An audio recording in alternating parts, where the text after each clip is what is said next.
નમસ્કાર મિત્રો, option trader Gujarati new learning વિડીયોમાં આપ સૌ મિત્રોનું હાર્દિક સ્વાગત છે. સૌથી પહેલાં અગત્યનું ડિસ્ક્લેમર કે આ વિડીયો માત્ર ને માત્ર એજ્યુકેશન પર્પઝથી છે. આની અંદર કોઈ પણ જાતની કોલ ટિપ્સ આપવામાં આવતી નથી. ઓપ્શન ટ્રેડિંગ એ રિસ્કી છે અને છતાં પણ જો તમારે કરવું હોય તો તમારા ફાઇનાન્શિયલ એડવાઇઝરની સલાહ લઈ અને પછી જ કરવું, જેથી કરી તમારે રિસ્કને મેનેજ કરી શકો.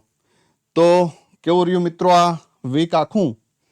મોસ્ટ ઓફ માર્કેટે ટ્રેપિંગનું પ્રમાણ છેલ્લા 15 દિવસથી વધારે જોવા મળ્યું છે, બરાબર. તો એ ટ્રેપિંગની અંદર કેટલા મિત્રો ફસાણા છે એ કોમેન્ટમાં રિવ્યૂ આપજો. અને બીજી ખાસ વાત કે એનાલિસિસ વિડીયો ન આવવાને કારણે તમારા ટ્રેડિંગ ઉપર કેટલી અસર થઈ છે. આજે એક બે મિત્રોના લગભગ લાસ્ટમાં અત્યારે જે મેસેજ આવ્યા અને કોલ આવ્યા કે સાહેબ હવે ક્યારે વિડીયો આપશો એમ, બરાબર. એટલે મેં મેસેજમાં જવાબ આપ્યો કે ભાઈ એક વીક તો રજા આપો એમ, બરાબર. તો કહેવાનો મારો ભાવાર્થ એ છે કે આ એક વીક દરમિયાન તમે શું કાંડ કર્યા છે, બરાબર, એ મને જરા કોમેન્ટમાં જણાવજો, બરાબર. એટલે જેથી કરીને મને પણ ખ્યાલ પડે કે 2 વર્ષથી કે 1.5 વર્ષથી તમે મારા એનાલિસિસ વિડીયો જુઓ છો તો એમાંથી તમે કેટલું કેપ્ચર કર્યું છે, બરાબર. અને એનાલિસિસ વિડીયો વગર મતલબ કે લેવલ્સ વગર, બરાબર, માર્કેટની અંદર જે તમારી સાયકોલોજી છે એ કંટ્રોલમાં રહી છે કે કેમ, બરાબર, એ ખાસ કહેજો, બરાબર. અને ઓટીજી સક્સેસ સેટઅપવાળા મિત્રો મને પર્સનલ ચેટમાં એપની અંદર જે ચેટનું ઓપ્શન આવે એમાં રિવ્યૂ આપજો કે આ એક વીક દરમિયાન કોર્સ લીધા પછી તમને ફાયદો થયો છે કે નુકસાન, બરાબર. મતલબ કે આ એક વીકની અંદર તમે બચ્યા છો ખરા આ ટ્રેપિંગથી, બરાબર. એટલે મને પણ ખ્યાલ પડે કે ભાઈ તમે આ 1.5 મહિનાની અંદર તમે પણ કોર્સ લઈને કેટલું શીખા છો અને હજી મારે તમને કેટલું આપવાની જરૂર છે, બરાબર. કેમ કે ટેકનિકલ ટીમે આ લેવલ આપ્યું હતું તમને 23,665, બરાબર, એક સપોર્ટ આપ્યો હતો અને એ જ એરિયામાંથી બાઉન્સ બેક કરીને લગભગ 850 સુધી ગયું, ત્યાંથી ડાઉન આવ્યું, બરાબર. તો આ એક્ઝેક્ટ લેવલ ઉપરથી ગયું ને એક્ઝેક્ટ લેવલ સુધી ગયું છે, બરાબર. એમાં કોઈ નવીનતા છે નહીં.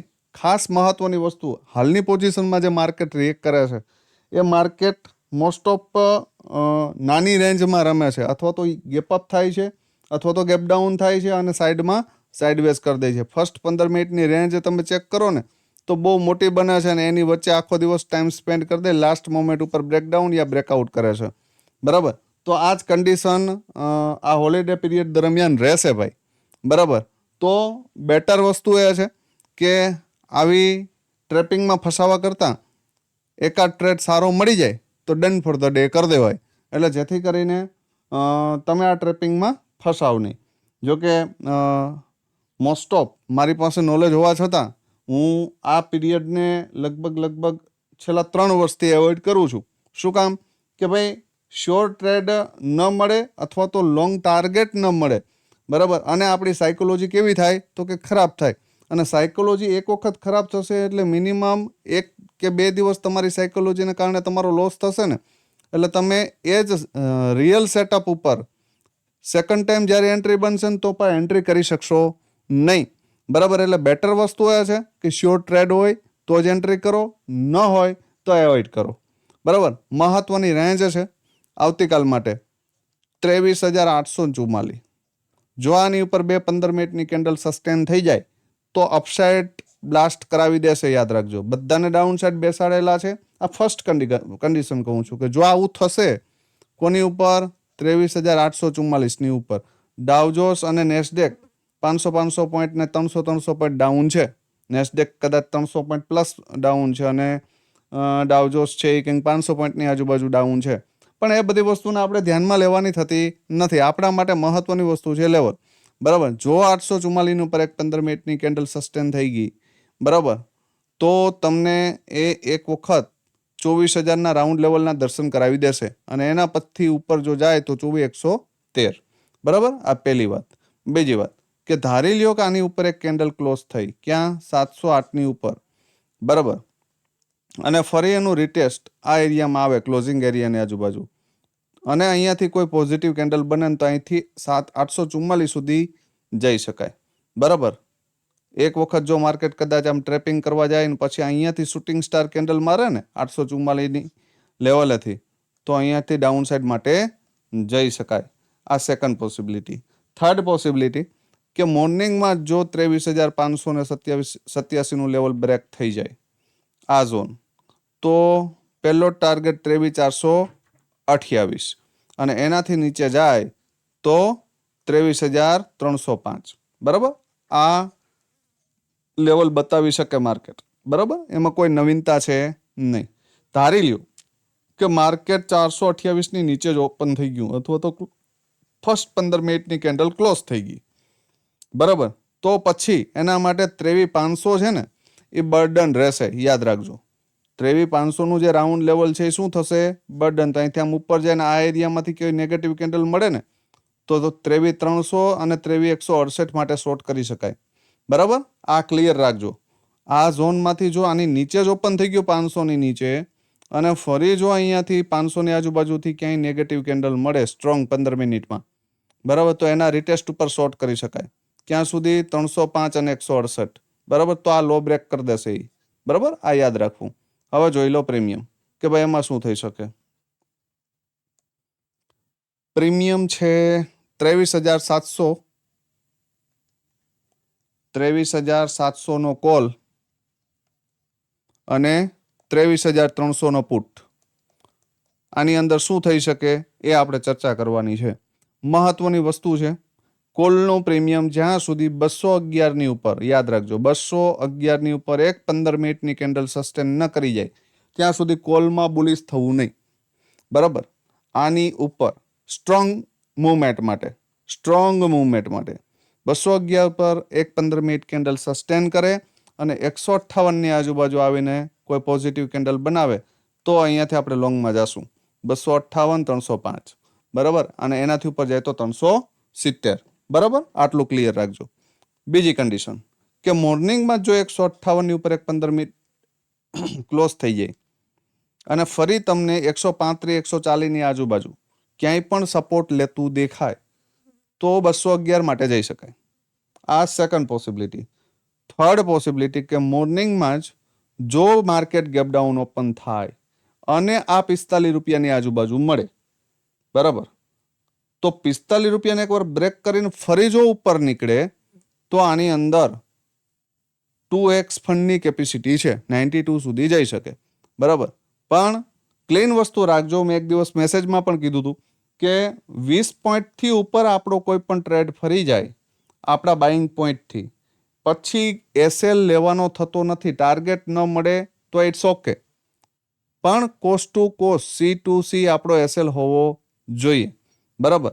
હાલની જે કન્ડિશન છે માર્કેટની એ મુજબ ધારો કે તમે 100 રૂપિયા ટ્રેડ એક્ટિવ થયો છે તમારો, 120 અહીંયા પ્રાઇસ બતાવી દીધા પછી આપણો એસએલ ધારી લ્યો કે 90 હોય છે તો ત્યાંથી ટ્રેલ થઈને 100 રૂપિયા આવી જવો જોઈએ. બરાબર. કેમ કે 20 પોઈન્ટ જોયા પછી આપણે 10 પોઈન્ટનો સ્ટોપ લોસ લેવાનો થતો નથી. બરાબર. આ મગજમાં ક્લિયર રાખજો. તો બે કન્ડિશન છે. એક તો આની ઉપર એક 15 મિનિટ ક્લોઝ કરે, રિટેસ્ટ આવે તો અહીંથી 211 માટે જઈ શકીએ.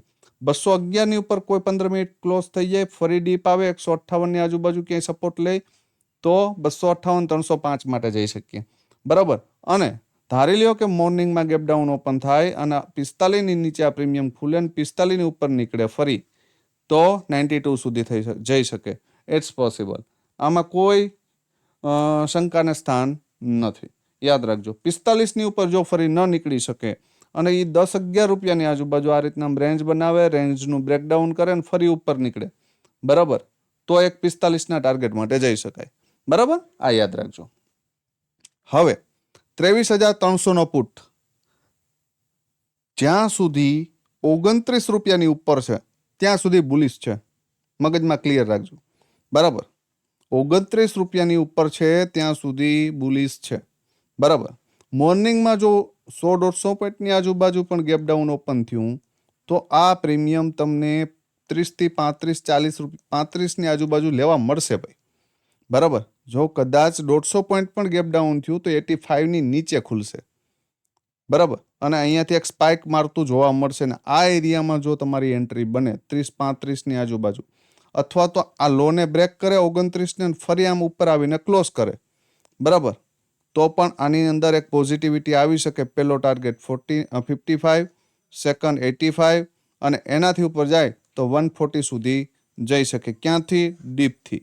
સેકન્ડ પોસિબિલિટીની અંદર મોર્નિંગમાં જો આ પ્રીમિયમ 85ની નિયર બાય ક્યાંક ઓપન થઈ જાય અને આ જગ્યામાંથી રિટેસ્ટ મારે ક્યાં? આ ક્લોઝિંગ એરિયાને 49ને અથવા તો 40ને, બરાબર, તો પછી 140 એન્ડ 188 સુધીના ટાર્ગેટ માટે પણ જઈ શકીએ. થર્ડ પોસિબિલિટી કે હેવી ગેપડાઉન ઓપન થાય. કેવું? હેવી ગેપડાઉન, અને લગભગ 125-130ની આજુબાજુ ઓપન થાય તો પછી મારા મત મુજબ આ પ્રીમિયમ 85થી લઈ અને 60ની આજુબાજુ અથવા તો 70ની આજુબાજુ સુધી જ આવી શકે, આનાથી વધારે આવી શકે નહીં. તો આ એરિયામાં નજર રાખજો. આ એરિયામાં ક્યાંય સપોર્ટ લેતું દેખાય તો 140, 188 એન્ડ 245, બરાબર, દૂર નથી, યાદ રાખજો. આનાથી વિશેષ કંઈ વિચારવાનું છે નહીં. ક્યાં ઓપન થાય છે ત્યારે આપણે શું રિએક્શન કરવું છે એ મહત્વની વસ્તુ છે. હવે તમને એવો પ્રશ્ન થતો હશે કે સાહેબ તમે તો આ બેયમાં કહી દીધું છે, પણ ક્લીન વસ્તુ છે ભાઈ કે જો આની ઉપર ઓપન થઈ ગયું તો આ બેઝ તોડી નાખશે 92નો, બરાબર, તો પછી એની આપણે અહીંયા રાહ જોશું, બરાબર. ત્યાં સુધી આપણે વોચ આમાં રાખશું અને ધારી લ્યો કે આ ઉપર બ્રેક કરી દેશે તો આ બેઝ આ તોડી નાખશે, બરાબર, તો પછી આપણે આમાં ધ્યાન દેશું જ્યાં સુધી આ ઉપર ન નીકળે. આની અંદર કન્ડિશન એ છે કે ધારી લ્યો કે 10 રૂપિયાથી આ પ્રીમિયમ રેન્જ બનાવી, રેન્જનું બ્રેકડાઉન કર્યું, ફરી ઉપર નીકળે ને તો આમાં પાવર આવશે, બરાબર. જે ઓટીજી સક્સેસ સેટઅપ વાળા મિત્રો છે, કોર્સવાળા, એને ખ્યાલ છે કે ભાઈ કઈ રીતે આપણે આ ટ્રેડની અંદર વિધાઉટ લેવલ કે માર્કેટની અંદર નવું સ્ટ્રક્ચર બને ત્યારે કેવી રીતે એન્ટ્રી કરવી, બરાબર, કે ભાઈ આ લોવર લો પ્રીમિયમ છે અને આની અંદર રેન્જનો બ્રેકડાઉન ને ફરી ઉપર નીકળશે તો કેવી રીતે એમાં બેઝ ક્રિએટ થાય અથવા તો કેવી રીતે સપોર્ટ ડ્રો કરવો અને કેવી રીતે કન્ફર્મેશન મેળવવું એ આપણે ખબર હોવી જોઈએ, બરાબર. તો વધારે મગજ ન મારતા, પણ જ્યાં સુધી જે લોજિક મેં આપ્યા છે એ લોજિક ક્લિયર ના થાય ત્યાં સુધી આ માર્કેટની અંદર વધારે ઓવર ટ્રેડિંગ કરવું નહીં. હવે તમને એવું થતું હશે કે સાહેબ આ લેવલ પણ ઉપર નો બ્રેક થાય અને આ લેવલ પણ ઉપર નો બ્રેક થાય, બરાબર, તો પછી ક્યુ પ્રીમિયમ સપોર્ટ ઉપર સપોર્ટ લે છે અથવા તો ક્યુ સપોર્ટથી ઉપર નીકળે છે ફરી એના ઉપર જોવું પડે, અથવા તો માર્કેટનું સ્ટ્રક્ચર ઓળખવું પડે કે ભાઈ માર્કેટનું સ્ટ્રક્ચર ક્યુ છે એ બાજુના પ્રીમિયમમાં ડીપ ઉપર ધ્યાન દે, બરાબર. તો આના માટે થોડું એજ્યુકેશન હોવું જોઈએ, બરાબર. પણ ખાસ આપણે સૌ મિત્રોએ આ એક વીક દરમિયાન માર્કેટના એનાલિસિસ વિડીયો ન આવવાને કારણે કેટલું માર્કેટની અંદર ગુમાવ્યું છે અથવા તો કેટલા કમાણા છો, બરાબર, એ ખાસ મને કોમેન્ટમાં જણાવજો, બરાબર. અને કેટલા મિત્રોએ ઓવર ટ્રેડિંગ કર્યું છે અને કેટલા મિત્રોએ નથી કર્યું એ પણ જણાવજો, બરાબર. તો ફરી મળીએ નવા વિડીયોમાં. ત્યાં સુધી જય માતાજી, હર હર મહાદેવ.